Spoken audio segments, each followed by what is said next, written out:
matter of weeks, Larry Elder can be sworn as the next governor. I want you to know a little bit about him. And the Vice President, I know she's here, I want her to know a little bit more about him. She knows plenty about him. You'll hear that in a moment. But I want folks to understand really what the stakes are. Here we are in a moment in our history, not only are we debating democracy, where you have these guys like Tucker Carlson going over Hungary, celebrating autocrats. You have these news magazines, Newsmax or One American, all these networks, this echo chamber in this country, trying to dismantle what we hold dear.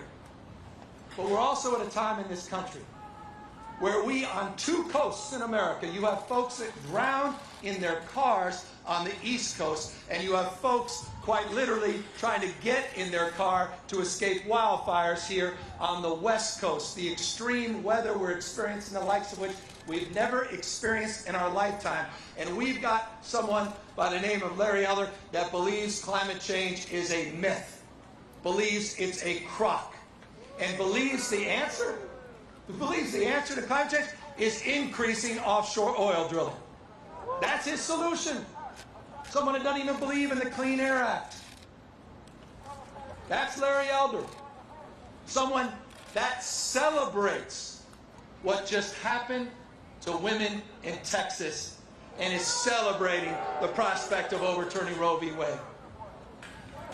And speaking of women, let's talk about Larry Elder's points of view.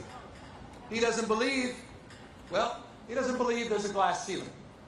Tell that to Kamala Harris, who did shatter the glass ceiling for Vice President of the United States. Wasn't easy to do. Doesn't believe in pay equity laws. Believes that employers, listen to this, actually said this.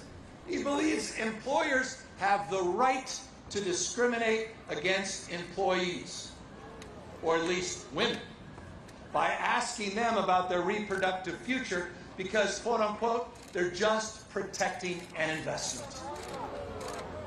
Doesn't believe in paid maternity leave. Actually doesn't even believe women are as smart as men. Did you watch Kamala Harris, Senator Harris, cross-examine Bill Barr? I mean, he's still trying to figure out what the hell happened to him. Women aren't as smart as men, she says, in civics, economics, and politics. That's what we're up against, California. You can't make this stuff up. Doesn't believe in an assault weapons ban. Doesn't even believe tobacco should be regulated. Got in a debate about tobacco? You can't. I mean, I'm just telling you it straight.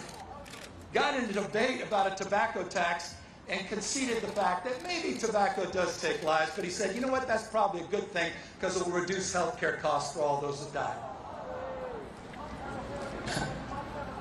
Someone that wants to privatize Social Security, privatize Medicare, doesn't believe in Obamacare, doesn't support the rights of folks against pre-existing discrimination, pre-existing conditions, doesn't believe fundamentally in a living wage, let alone a minimum wage. The fight for 15, he doesn't even believe in 15 cents. Wants to reject a minimum wage. Said that food stamps are a giveaway, as he wants to eliminate the corporate tax. That's what we're up against. What kind of judges would Larry Elder appoint as governor of California? Who would he have appointed 10 months ago to replace Kamala Harris when she became vice president? What would that have done in Washington, D.C. today? Would there have been that last stimulus? Would there be Majority Leader Chuck Schumer? Think of the consequences. California, that's what's at stake in September 14th. Just a matter of days. You have the opportunity to determine the fate and future of this state, and I would argue impact the fate and future of the United States of America. This is a consequential election.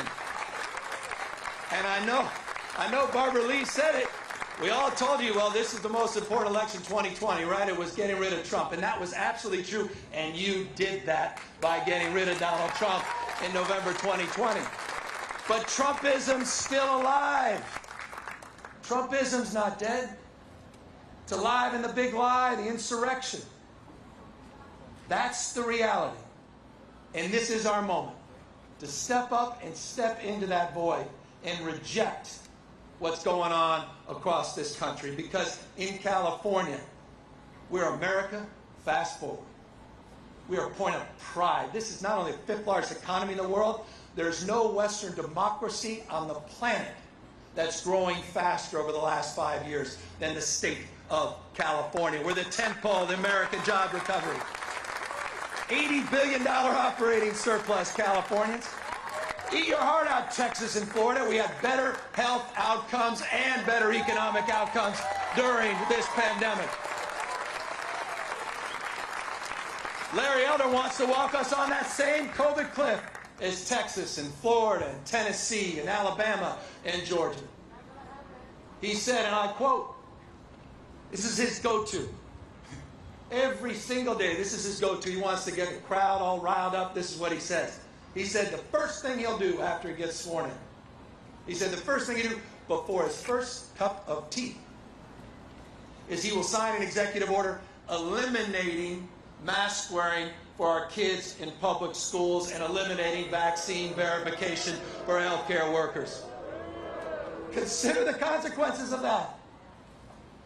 Look what's going on across this country. Look at states that don't believe in science, that are not. I mean, look at what's happening in this country. Not just the public health, look how it's impacting our economic recovery. This is consequential. We said, I know there was an ad, people said it was a little hyperbolic, but I don't think it was, saying this election is a choice about life and death. It's true, California has among the lowest case rates in America and among the highest vaccination rates in America because we believe in science, we believe in public health. We're not ideological, we're open to argument, interested in evidence. It's working, California. All of that's on the ballot. All of that is on the ballot in the next week. And so I want to just thank each and every one of you for everything you've done today, and I want to thank you for being here today. But more importantly, I want to thank you for the work that you'll be doing over the next 6 days. I want to thank you for knocking on doors. I want to thank you for text messaging folks. I want to thank you for the emails you're going to send out. I want to thank you for all the phone calls and voicemails you're going to leave. I want to thank you for not leaving anything out on the field because we're organizing the largest field campaign in California history because of your support. Because of your advocacy. Because my name may appear on the ballot, but we're all on the ballot. Our principles, our values are on the ballot. Racial justice is on the ballot. Social justice is on the ballot. Economic justice is on the ballot. Environmental justice is on the ballot. California, this race matters.